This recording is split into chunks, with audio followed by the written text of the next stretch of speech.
He looks like he could be part of Kiss. A 1. Oh, the second one. A 2.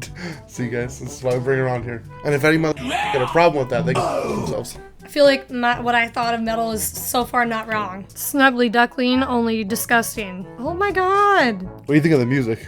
Snuggly Duckling, but not Disney approved.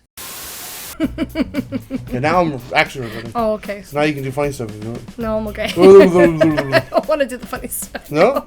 No. No? I don't want to You do just this did? stupid shit now. You guys want to see what my wife just did? No. Let's clap sync. You ready? So I'm back with my lovely wife, and I got the idea for this video because she called Slipknot Skrillex. What? Oh god, no.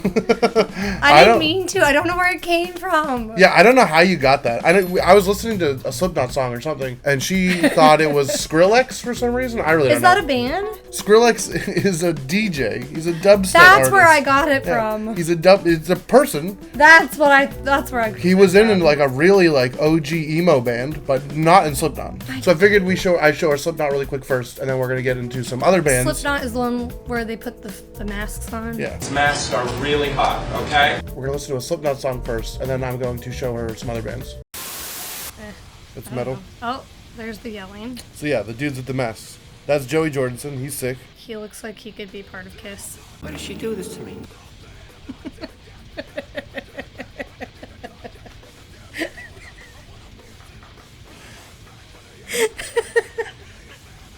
I don't think you Am know. I wrong? I don't think you understand how much I hate Kiss. But And then am I it's wrong? It's gonna work perfectly later for the video. So But am I wrong?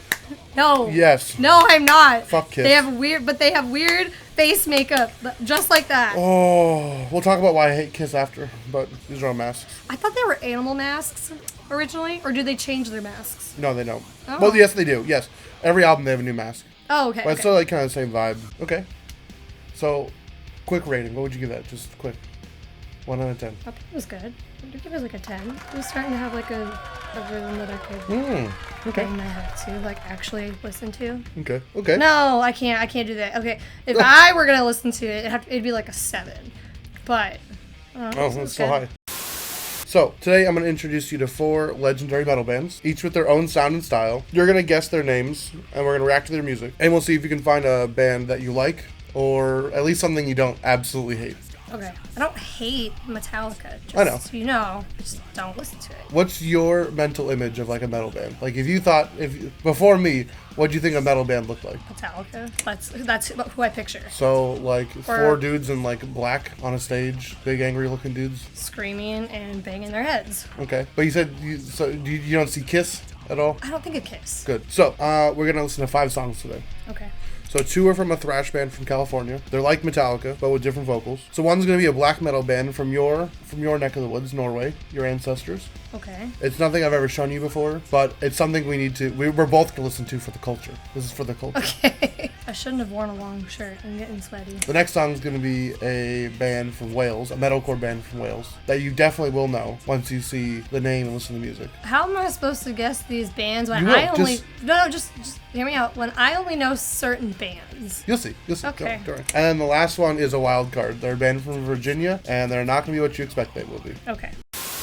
Band number 1. First up, we have a thrash band from California. They were an important band for me in my teens, and I'm starting to listen to them more and more these days. I'm going to pull up their picture. Have I heard these people? Yes. Okay. So here's the dudes, Okay. and I'll put it on the screen for you guys too. So you see the dudes. Uh-huh. Okay. Are these the Norwegian dudes? This is the thrash band from California. Oh, like I you just said. said that. Oh my god. So listening skills. it's either Megadeth, Slayer, Rust Shred, or Atomic Havoc. Which one do you think it is? Can you say those again? Slayer. Okay. And what was the other one? Megadeth, Okay. Atomic Havoc, or Rust Shred. Well, isn't Megadeth just a Huh? You tell me your pick. Slayer? Wrong. What is band. it? It was Megadeth. I thought Megadeth was a genre of metal. No, that's death metal. Oh. Megadeth is a thrash band. I wanted to from pick California. Megadeth, but I thought it was a genre. So I'm gonna give you some information about them. Megadeth is a thrash band formed in 1983 in Los Angeles. He's had a stroke. Megadeth is a thrash band that formed in 1983 in Los Angeles, California. They are led by frontman and guitarist Dave Mustaine. The band's origins are rooted in controversy. Mustaine was famously kicked out of Metallica just before their debut album. So Dave was in Metallica, and they kicked him out. Oh, just yes. before their Metallica's first album. Yes, I do remember. Due to his alcoholism. He's like a really violent drunk. And so he got kicked out, and then he channeled all of his energy into Megadeth, which we're going to listen to in a second. They have 16 albums under their belt, with their best-selling record being Countdown to Extinction, which has moved 3.2 million copies worldwide. In total, Megadeth has sold over 50 million albums, a massive achievement in the metal world, even if it pales in comparison to mainstream artists. Metallica's a really big outlier. They're like way above 50 million, probably. Right. So yeah, we're going to listen to the first song. We're going to listen to two different songs. One, my favorite song, and one that you might like. So the first one is called Five Magic. It already sounds familiar. Haven't I heard this? I feel like I've heard this before. Oh, for sure. That's Dave Mustaine. That's their old drum. They've had so many members. Dave has a big problem, like, I think, working with other people. Dave's like a really big personality, so it takes a lot to work with him. That's his longtime bass player. He's dead now, and he's just not in the band anymore. But as you can tell already, there are a lot of guitar work and stuff, because they haven't even gotten the lyrics yet, and we're like... How long is this song? We're not going to listen to the whole thing. How long is it, though? I don't know, like 5 minutes? Oh, that's not that bad. No. But, like... That's how I was the whole time, I'm like, we haven't gotten the lyrics. What Megadeth's known for is guitars. Okay. Like, Dave is a lead guitarist, and so isn't the other guy they always bring in. Okay. Metallica, James Hetfield plays some leads, but he usually leaves it up to Kirk Hammett. Megadeth's known for, like, two guitars playing leads. This is my favorite Megadeth song. Wait, you can hear the solos and shit. That's what they're known for. So this song is it's loosely based on a book. I believe it's called, Master of Five Magics. Okay. It explores the triumph of good over evil, emphasizing that overcoming darkness requires enduring immense suffering. But it's like loosely based on this book. Okay. But yeah, lots of guitar work, raw, fancy stuff. This is what set them out from, like, Slayer is a lot darker. So Slayer was a close guess because they also formed in California. I want to say like 1982. Like, they all came up in the same scene together. Okay. Metallica, Megadeth, and Slayer were all... The guitarist for Slayer was briefly in Megadeth. They all came up together. Like, they're all similar. I should have picked... I think this is the remix version, and I can see why people hate it. It does not sound as good. So now we're going to move on to the second Megadeth song, called A Tout Le Monde, I believe, if I said it correctly. À tout le monde. If I didn't, I'm just going to have fancy words in there for it, because I don't know how to say that. I'm just going to use AI voiceover. I don't speak French. So same band still. I already like this one better. Well, yeah, that's why I literally picked it. I knew you'd like this one more, because it's softer. So yeah, it's like a bit of a softer song. When did this come out? Oh, it's off Euthanasia. Okay. This song is... So, like, despite misconceptions, Mustaine has clarified that it's not about suicide, but the desire to express love and gratitude. Its universal themes of morality and connection have made it one of the band's most cherished tracks, resonating with listeners across languages and cultures. It's a heartfelt song, often misunderstood, inspired by a dream Dave Mustaine had after his mother's sudden death. Captures the longing to deliver one last message of love and farewell. And then the chorus, like all the French words you're hearing now, says, to all my friends, I love you and must leave. Okay, so now that you've listened to a good portion of these two, are you ready for some questions? Okay. What stood out to you about Megadeth's sound compared to Metallica? Did anything? Nothing? No. No, it's okay. Not really. Nothing stood out about? I feel like an uncultured swine right now because I think they sound exactly the same. It's just I don't know. No? What do you think of Dave's vocals? Because that was like that's always a big one for everybody. Like just his voice? Yeah. It's nice. Does it sound too weird? I don't think so. Okay. That's usually like a big sticking point for a lot of people. It's like his vocals are like Maybe garbage. for people who are like more, they listen to metal more than I could hear it, but because it's not really my go-to, I don't really hear anything weird. It sounds fine. Okay. Out of 10, what would you rate this song in the context of all the other metal songs? So the first one, Five Magics. What would you rate it out of 10 compared to all the other metal songs? I don't really remember what I rated Metallica, so I don't know because the first song I didn't really like. So where would you rate that? Maybe a 3. Okay. Because there was more yelling. I don't like listening to yelling. Okay. And then the second one for metal songs. Maybe a 6. You rated Metallica stuff higher if I remember correctly. Oh, okay. So for the first song, out of 10, what would you give it compared to all other music you listen to? A 1. Oh, the second one. A 2. See, guys, this is why we bring her on here. I'm sorry. I just Fucking savage. It's not my. Hey, that's okay. I appreciate the genre, but I don't. It's just not what I'm gonna go to. You're allowed. This is an opinion. Okay, great. It's not a subjective truth. Oh no, sorry. It's not an objective truth. And if any motherfuckers got a problem with that, they can go fuck themselves. I was saying there was definitely someone who had a problem with it, and apparently I think it's all evil. Yeah, no. I don't think it's evil. I just don't like it. I don't listen to it.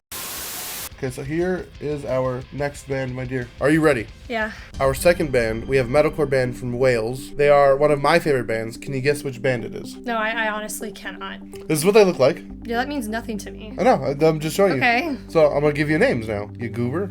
Okay.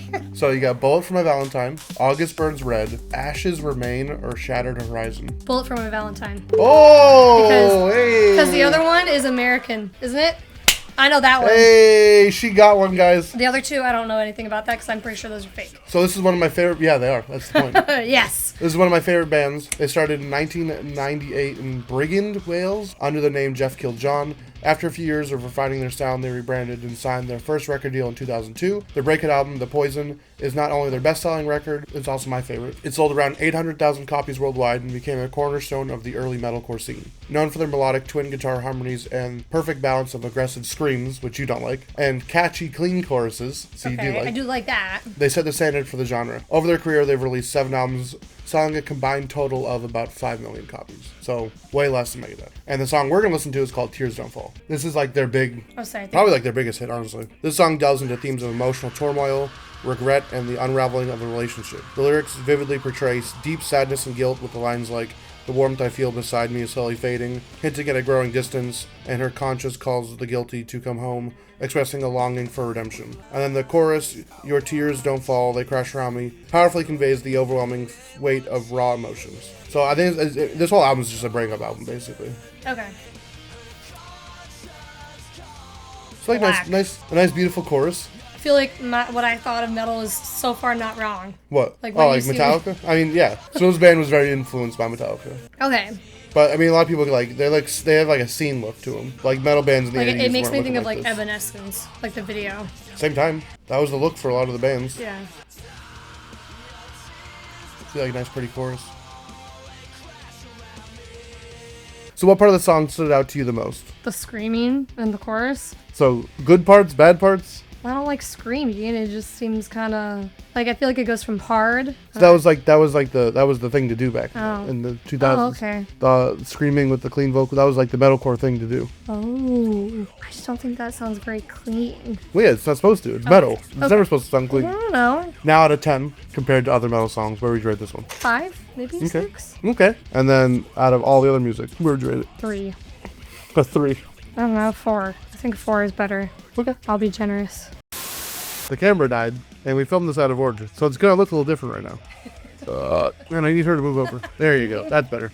That should be better. Are you ready? Yeah. Band number 3 is one I've never mentioned before, hailing from your ancestors' home of Norway. They're known as the pioneers of Norwegian black metal. Their legacy is built on groundbreaking music, but also a tangled web of controversies and exaggerated gruesome stories. So we're gonna keep this a little, maybe even PG, maybe even P, maybe even G rated.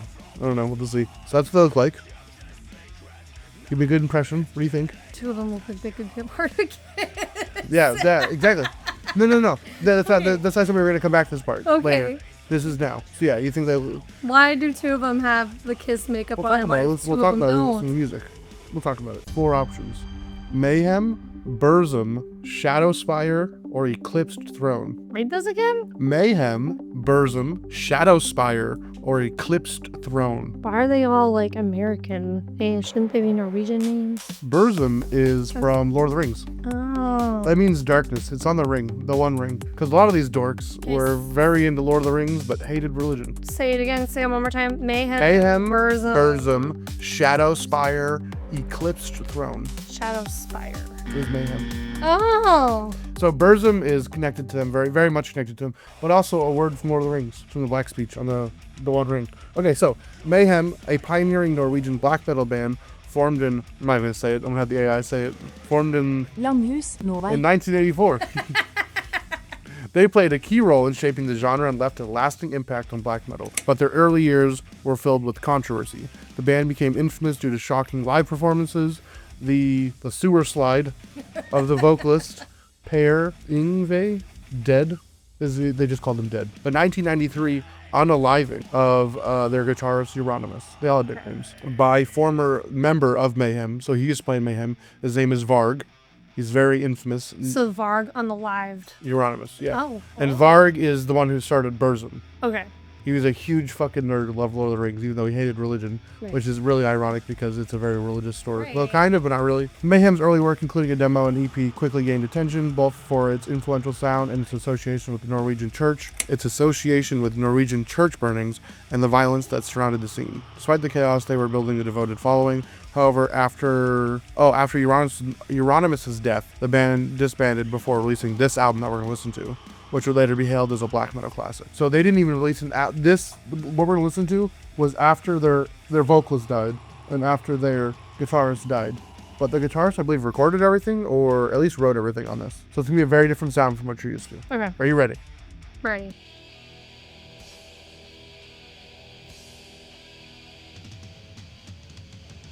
The song is called Freezing Moon, by the way. I didn't say that.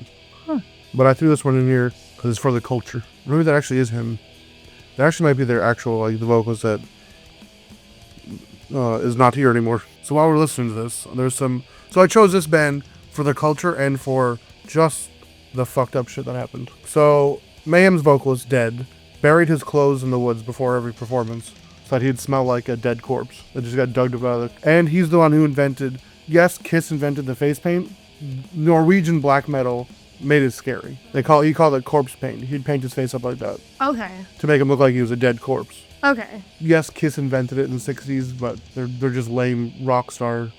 That they look like they would play this music, but they don't. It's just lame music, and I hate them so much. Before performances, supposedly, he would sniff a dead bird to get like the fumes of death in his mouth before performing. Yeah. Yeah. He would hurt himself on stage, if you can guess what that would mean. I don't know. Rivers and stuff. Yeah. Well, don't make this. People see. Yeah. Yes. You do that on stage. And they would also have pig or sheep heads impaled on stakes. Yeah. And he also believed the vocalist dead, didn't believe he was a human, but a creature awaiting death. And That's not some Norse shit. I don't know what is. And then, so when he's not here with us anymore, his note claimed he was living in a dream and he would soon awake. Most people think, obviously this is the early 90s, he didn't get a lot of mental health. He was probably severely depressed. Right. With anxiety and other things. Yeah. So what's even more macabre is Euronymous' reaction. Instead of mourning his friend, he took a picture of that.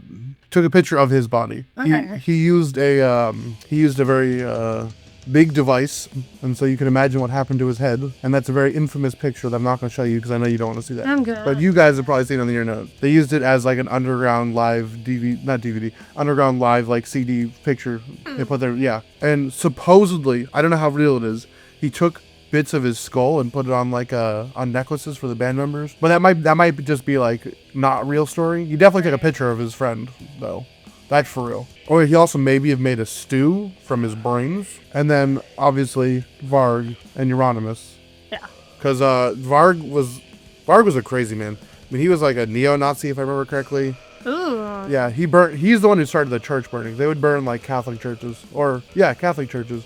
Because they were very much about, like, the old gods and Odin and... Right, the Norse. Yeah. So they burnt churches. And I think Euronymous maybe burned one. There was another band member stabbed a gay man and murdered him. Ooh. Yeah, it was a very violent scene in the 90s. That's why I wanted you to hear this. Okay. Because it's just like, it's part of the culture.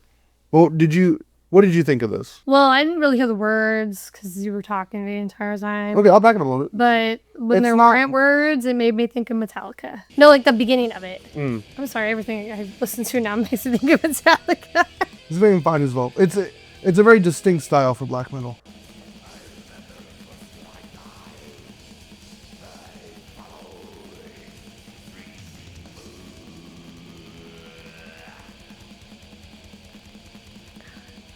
Are they speaking in... Is it Norwegian or is it English? It is English. He just said freezing moon. I heard freezing part, but I didn't... That's the style. It's a lot of like really fast, like really trebly guitars. And like, I don't know. I don't like the vocals. I'm not big into black metal, but we need to listen to it for the culture. So now, out of 10, compared to all the other metal songs we've listened to so far, what do you think? It's different, but couldn't really tell what they were saying either. Like it was bits and pieces. Yeah, it's very low quality production. That's what they were going for. Oh. And so black metal came up because death metal was getting overproduced, and so they're like, nah, fuck that. Like, metal's not supposed to be this. That's why they did all the murder. Like, they were like, well, death metal is just fake, and they don't actually do anything. So they were murdering people and burning churches because that's what metal should be. Can I give it a 0? Yeah, you can. Okay, 0. I don't like it very much. I mean, I would say this is like the best of it. Like, there's a lot of it is just generic and boring, and it's just goofy. Some of it's good, some of it's bad. Seems kind of repetitive. It's stuff that I don't listen to. Yeah, it is very repetitive stuff. Okay. But that's the point. It's like an artistic standpoint. Like they want to make it like this for a reason, because it stands out from what was happening at the time. We'd have to listen to some black metal for you to like, not black. I'd have to listen to some death metal to give like a comparison. Okay. And then obviously against other music, you probably put it 0. Yeah. So your last band was a band born in the underground scene of Richmond, Virginia in the mid-'80s. I don't know if they were this old. This group has become infamous for their chaotic blend of metal, theatricality. Is that the word? Theatricality? Yeah, theatricality and shocking performances. Okay. This is our wild card band. Oh, fun.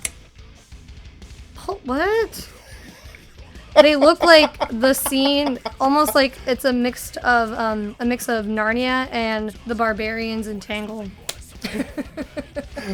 So, this is a band you've never heard of before, guys. So this is gonna be funny. It is either the name GWAR, Death Piggy, Vire, or Thrack. GWAR. Did you find out that, sir? Sure. Oh my God, you got it! How'd you get that? You know what that stands for? Nope. God, what a rackus. Oh. So, picture a band so unique, their stage presence borders on the absurd. Hailing from Richmond, Virginia, this group formed in 1984 and quickly became notorious for pushing the limits of shock and satire. This is Virginia? They are from Virginia. I was thinking that these guys were from freaking Norway. No, that's why. We'll get there. Behind grotesque, over-the-top costumes, they adopted a wild mythology that blends science, fiction, medieval, and biblical themes. Their members portray barbaric, interplanetary warriors in a story that unfolds across their albums and explosive live shows. Their performances are brutally graphic, blending violence, political commentary, and outrageous humor, all while dousing out audiences in fake blood, urine, and more. The shock rock style earned them both acclaim and controversy. Though their mainstream moment peaked in the 1990s with airplay and satirical TV appearances, their loyal cult following remains strong with 15 studio albums, Grammy nominations, and an array of branded products. So today's song we're listening to is Sick of You, which according to the internet is their most popular song. I don't know shit about GWAR, so I just thought it'd be funny man to throw in there because they look weird, don't they? They look so goofy. I literally think of Narnia and the Snuggly Duckling. Yeah. Yeah. I shouldn't say I hate this band. I don't really know them, but they just look stupid. I'm just gonna say it straight up. I think they look stupid. Is this a music video? Mm-hmm. Okay. Yep, this is what we're listening to right now. Well, I didn't know if it was. I didn't know if it was like a recording of a show. Or A lot of people do live music videos. Okay. They just play the song and they mime to it while they're playing, and have people go crazy. So, what's your first impression of this? Snuggly Duckling, only disgusting. Oh my God. Yeah, they're over the top and theatrical. What do you think of the music? Snuggly Duckling, but not Disney approved. I'm being serious. No, seriously, no. That's what it makes me think of. I can't believe people like this, honestly. That's where I'm at. That's so gross. It's supposed to be scary. If I wanted to see a butchered pig, I'd go to a butcher shop. Ugh. You got that goofy looking man. What do you think of this part of the song? Well, I'm going to pull up. So this song is a satirical anthem of frustration, using aggressive lyrics to critique politics, consumerism, and human culture. The song's hyperbolic disgust captures the feeling of being fed up with the world, blending humor and shock to entertain while provoking thought. Its raw anger serves as a cathartic outlet resonating with fans despite or because of its extreme tone. On stage, the track becomes a part of GWAR's theatrical spectacle, complete with wild costumes and outrageous props. What are we thinking so far? I like that I can understand their lyrics. I know what they're saying. Not like analyzing. I mean, like I can actually hear what they're saying, rather than when people are like doing the scream technique. I can't decipher what is coming out of their mouth. Yeah, I mean, there are some vocalists that are really good with it. Stuff that you still would refuse to listen to. Like Lamb of God. Like, I know I make you listen to that all the time. Randy Blythe enunciates very clearly when he screams. Maybe I zone out and I'm probably looking at my phone when you're playing. The vocalist for Cannibal Corpse, Corpse Grinder, enunciates very well when he's screaming. There's some that don't. There's some that just fucking mumble. Some put in the actual time and effort to sound good. Yeah. So I got some questions for this one, and then we'll go get to the end of the video, and we'll have you rank them. So first, does the humor and steel core nature of the band come through in the song? I guess, but Yeah. I think you have to have a specific humor for it. Yeah, I think so too. Like, It's like an an wasn't acquired getting it. taste. After first impression, I wasn't getting it either, so that's okay. Now, out of 10, how would you rate this compared to the other metal songs? I think the highest rating was a 6 today. Maybe a 7 on a Tout Le Monde. I don't know, maybe a 4. I think it's kind of trashy. Yeah, right? And then compared to other music you listen to, or all other music that we all listen to. I'm sure some of the music I listen to is trashy, so I'll just keep it out of 4. Wow, you Let's be honest you rated here. that higher than 5 Magics? No, not cool. Oh, I'm sorry. Not cool. I didn't know what I rate. I don't know what I'm rating. I can No, that's understand you what they think. said. That's fine. That's what you think. It's, again, subjective opinion. It's okay. I'm just giving you a hard time. So then, I have one last thing for you, my dear. You just gotta rank these bands. So we had Megadeth, Bullet for My Valentine, GWAR, and Mayhem. And we can throw Slipknot up there if you want. No, okay. So what would you put at the top? Bullet for My Valentine. And then Megadeth. I guess GWAR, because I understood what they were saying, and then that crap that we just listened to, Mayhem. Where do you put Slipknot? Probably with Bullet for My Valentine. Good pick. Good pick. Thanks. There you go. So you said Bullet, and then Slipknot, I guess we'll put, and then Megadeth, and then GWAR, and then Mayhem. Yeah. So I figured. Yeah, Mayhem is not for everybody. Black metal is not for everybody. It's okay. That's not something I listen to, but it's for the culture. So thank you, my dear, for joining me on this. Yeah, you're welcome. And if anybody else, if you guys want to see any more of this, we can keep doing this. Because there's a whole bunch of bands that I could show you. You can try and guess the names, and it'll be really fun. So if you enjoyed this video, I want you to check out this one right here. It's our other video we made together. It's over her face. We looked at Metallica songs, because that's my favorite band, and I want to see if I could find something that she liked. And she liked the goofy country song the most. Well, no, you said Fade to Black, but like you couldn't put it a higher above your own favorite bands, which is just silly. But whatever. If you enjoyed this, watch Why that. is that silly? I'm gonna put my band, what I like, above other. But you could put something at a 10 and then another thing at a 10. Oh, Not, I see what you're saying. There's not like room for like one amazing song in this world. Okay, I see what you're saying. But if you enjoyed that, watch this. If you made it this far, thank you for watching. We'll see you in the next video. Peace.